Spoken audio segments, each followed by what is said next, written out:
It's good to be with you again at the beginning of a new week, sharing with you keys to successful living, which God has placed in my hand through many years of personal experience and Christian ministry.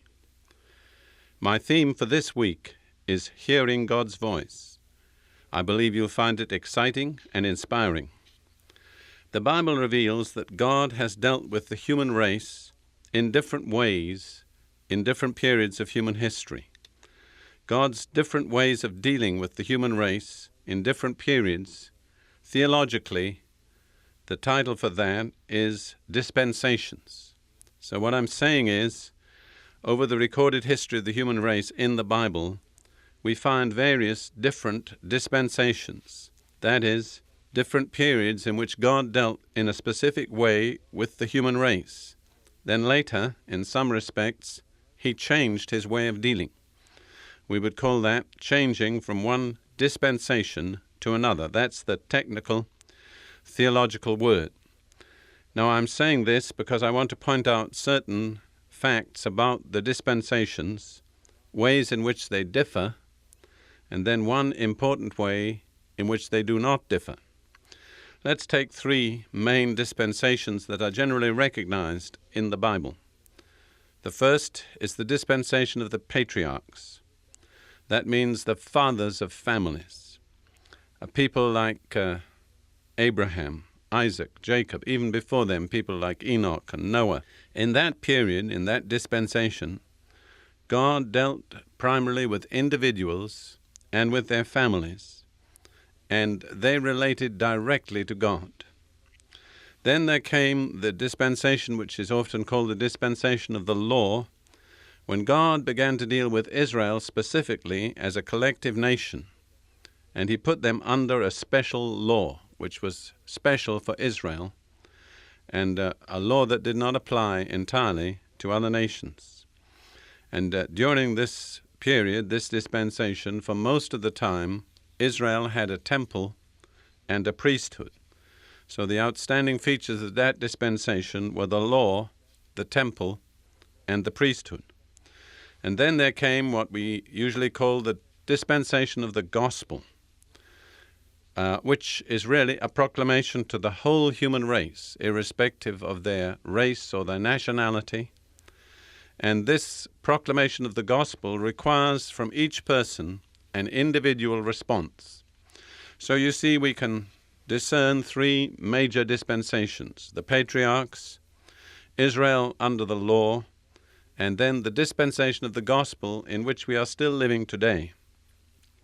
And as I've already said, God's requirements in these different dispensations were somewhat different. However, in the midst of all the differences, there remained one unvarying requirement, one thing that God always required. I wonder if you know what that was. I wonder if you can guess what I have in mind. I believe it's very, very important that we see this. I believe the one unvarying requirement which never changed from dispensation to dispensation was the requirement to hear God's voice. I believe that was what always marked out those who belonged to God and made them different from all other people. It was that they had learned to hear God's voice. I'd like to give you now some examples from the Pentateuch, from the first 5 books of Moses, all of which show the unique importance of hearing God's voice. The first is found in Exodus 15, verse 26. Israel had come to a stage in their journey through the wilderness where they were very thirsty. There was a pool of water there called Marah, but when they wanted to drink the water, they couldn't because it was bitter.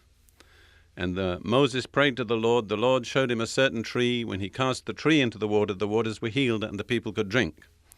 And in the context of this, the Lord said this to Moses: "If thou wilt diligently hearken to the voice of the Lord thy God, and wilt do that which is right in his sight, and wilt give ear to his commandments, and keep all his statutes, I will put none of these diseases upon thee, which I have brought upon the Egyptians, for I am the Lord that healeth thee." What is the primary requirement? if thou wilt diligently hearken to the voice of the Lord thy God. The Hebrew says, if you will listen, listening. I interpret that to mean that we have to listen to God's voice with both our ears, the right and the left. That is, to listen, listening. God said to Israel, if you'll do that, you'll never be sick. I'll keep you healthy. I'll be your doctor. I'll accept responsibility for your physical well-being. Now, there was a time in my life when I was sick in hospital and doctors couldn't heal me. And at that time, I had to seek God for how I could receive healing from Him. And as I studied the Scriptures in that context, I discovered that almost every place where God speaks about being healed, the emphasis is on what we listen to, just as it is here. If thou wilt diligently hearken to the voice of the Lord thy God, I will put none of these diseases upon thee. I believe that's true today. I believe that those of us who learn to listen to God with both ears, to listen to God's voice and obey Him, can lead a life that's free from sickness and many other plagues and problems. And then a little further on in the book of Exodus, in Exodus 19, when Israel came to the foot of Mount Sinai, Moses went up and the Lord spoke to him and gave him a message to the children of Israel. And this is what the Lord told Moses to tell Israel. Exodus 19:3 through 6. Thus shalt thou say to the house of Jacob, and tell the children of Israel, Ye have seen what I did unto the Egyptians, and how I bare you on eagle's wings, and brought you unto myself. Now therefore, if ye will obey my voice indeed, and keep my covenant, then ye shall be a peculiar treasure unto me above all people, for all the earth is mine. And ye shall be unto me a kingdom of priests, and an holy nation. Notice again the primary emphasis, the first condition. If ye will obey my voice, then my will be worked out for you. You'll be a unique people, different from all other people, living on a higher level, living in an area of provision and blessing unknown to other people. But the primary requirement is, if ye will obey my voice. I'd like to point out just 3 phases of God's dealings with Israel as revealed in that passage. First of all, God says that He brought Israel to Himself. That's the primary purpose of redemption always, to come to God personally. Secondly, God said, I want you to obey my voice. That's what leads us into the provisions of God. Thirdly, He said, if you'll keep my covenant. God's covenant is the way He settles and finalizes His relationship with the people. And fourthly, He said, you'll be a kingdom of priests. You'll be a unique people, blessed above all other peoples, distinct from all other peoples. That's the order. Brought to God, obeying His voice, keeping His covenant, and so becoming a kingdom of priests. Now I want to move on to the 5th book of the Pentateuch, the book of Deuteronomy. And I want to read a few verses from the 28th chapter of Deuteronomy.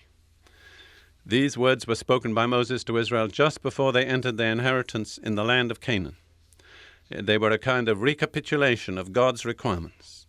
And again, one of the things that's most strongly emphasized is hearing God's voice. This chapter sets forth 2 different things that could come upon Israel. The first are the blessings for obedience. The second are the curses for disobedience. And in each case, whether it's to be a blessing or whether it's to be a curse, it's determined by whether they do or do not hear God's voice. Listen to the first 2 verses. And it shall come to pass, if thou shalt hearken diligently unto the voice of the Lord thy God, to observe and to do all His commandments, which I command thee this day, that the Lord thy God will set thee on high above all nations of the earth. And all these blessings shall come on thee and overtake thee, if thou shalt hearken unto the voice of the Lord thy God. Notice it begins and ends with listening diligently to the voice of the Lord. And the result of listening diligently to God's voice is all these blessings shall come on thee and overtake thee. Now let's look at the opposite side of the picture, a little further on in the same chapter, chapter 28, verse 15. But it shall come to pass, if thou wilt not hearken unto the voice of the Lord thy God, to observe to do all His commandments and His statutes, which I command thee this day, that all these curses shall come upon thee and overtake thee. Isn't that very clear? How foolish if we neglect. If we hearken diligently to the voice of the Lord, all these blessings. But if we do not hearken to the voice of the Lord, all these curses. See, that is the continuing requirement of God from his people in all ages, all dispensations. Basically, it's very simple. If you want to be my people, if you want to enjoy my blessings, hearken diligently to my voice. Listen with both your ears to my voice. But if you fail to listen, if you will not listen to me, then it will not be blessings, but it will be curses, particularly in the matter of healing. If thou wilt diligently hearken to the voice of the Lord thy God, I am the Lord that healeth thee. But also beyond healing, to all other provisions and blessings of God, the key is, if thou wilt diligently hearken to the voice of the Lord thy God.